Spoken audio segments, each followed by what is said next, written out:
Hi everybody, it's Wednesday, March 25th. My name is Scott, and this is Relevantly Speaking.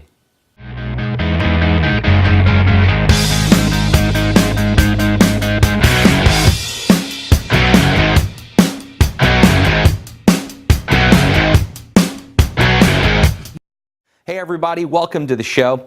As you remember, last week we were at South by Southwest Interactive in Austin, Texas. This week we're going to bring you something a little different. Now, one of the things we were doing there was gathering content, talking to people, and otherwise just sort of trying to take the temperature of the online industry. Our own Christopher Smith got a chance to sit down with the man that runs the whole shebang at South by Southwest Interactive. Let's take a look.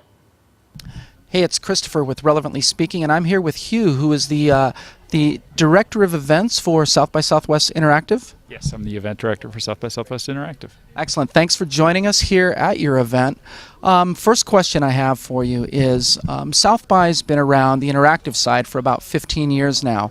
How do you keep track of, this event? There's so many changes in technology. How do you guys do this? Well, I think the best thing we've done in recent years is open ourselves a lot more to the community and realize that we may not be the experts, but the community, there are people out there who are the experts. And the better we've become at communicating with our audience and learning from our audience and let them kind of pull us forward, I think the better our programming has become and the better the feel of the event. So I think we're less the harbingers or knowers of what's going on, but the more we can pull in the community and get their input and get their feedback, the better we've been.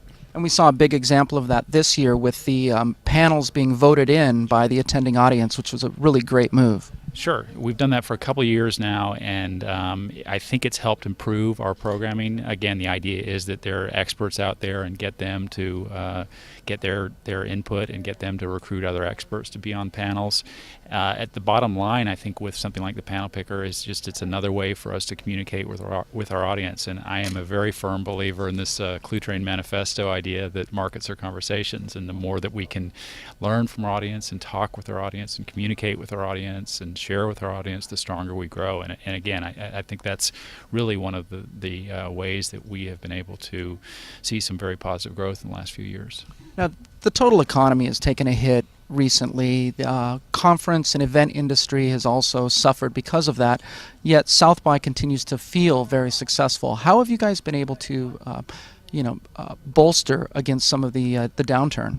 Well, we've retained a pretty low price to come in, and I think we were helped a lot this year that as much as the economy is hurting, airfares have been very cheap. Beyond that, I think we have just been able to, again, tap into this very innovative and creative and cutting-edge community that people want to be a part of, and we've become this destination event, and it's great. I mean, a lot of people plan their years around this, and Austin is relatively in the center of the country, so people from the East Coast can come and from the West Coast can come, and the last couple of years we've gotten a lot bigger presence from Europe, so it's kind of a self-generating thing. The more people come to the event, the more they blog about it, the more they tweet about it, the more they write web posts about it, the more other people hear about it, and again, we've been very fortunate to connect with this community, and it's really them pulling us forward as opposed to us pushing them. There's definitely a loyalty in the tech community to South by Interactive. Have you seen a shift in the balance between music and film interactive?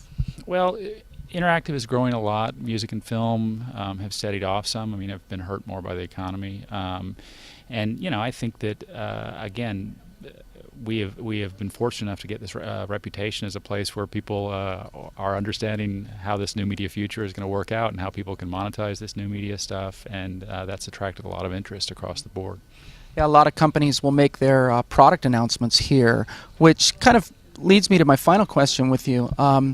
Where do you see this going? You've already seen 15 years of growth. Some really great innovation happens around South by and the companies that are here.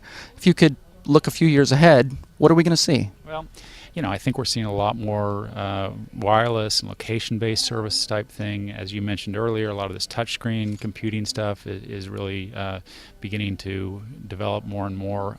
Again, I'll go back to what I said earlier. I think that we are less good at predicting what's going on and more good at just providing this platform where the people who really are the experts can come in here and innovate. That's what we constantly emphasize, that what we are is a platform, that people can use us to come in to talk about the future, to show what innovation is there, and I hope that continues in the next few years. And it was great to have Twitter kind of hit the tipping point here 2 years ago, and it'd be interesting to see what happens this year and in future years. Well, thanks for spending time with us. I know you've got a busy schedule, so we greatly appreciate it. Great, thanks for having me. Great to have you guys here. In Austin, Texas, we're Relevantly Speaking.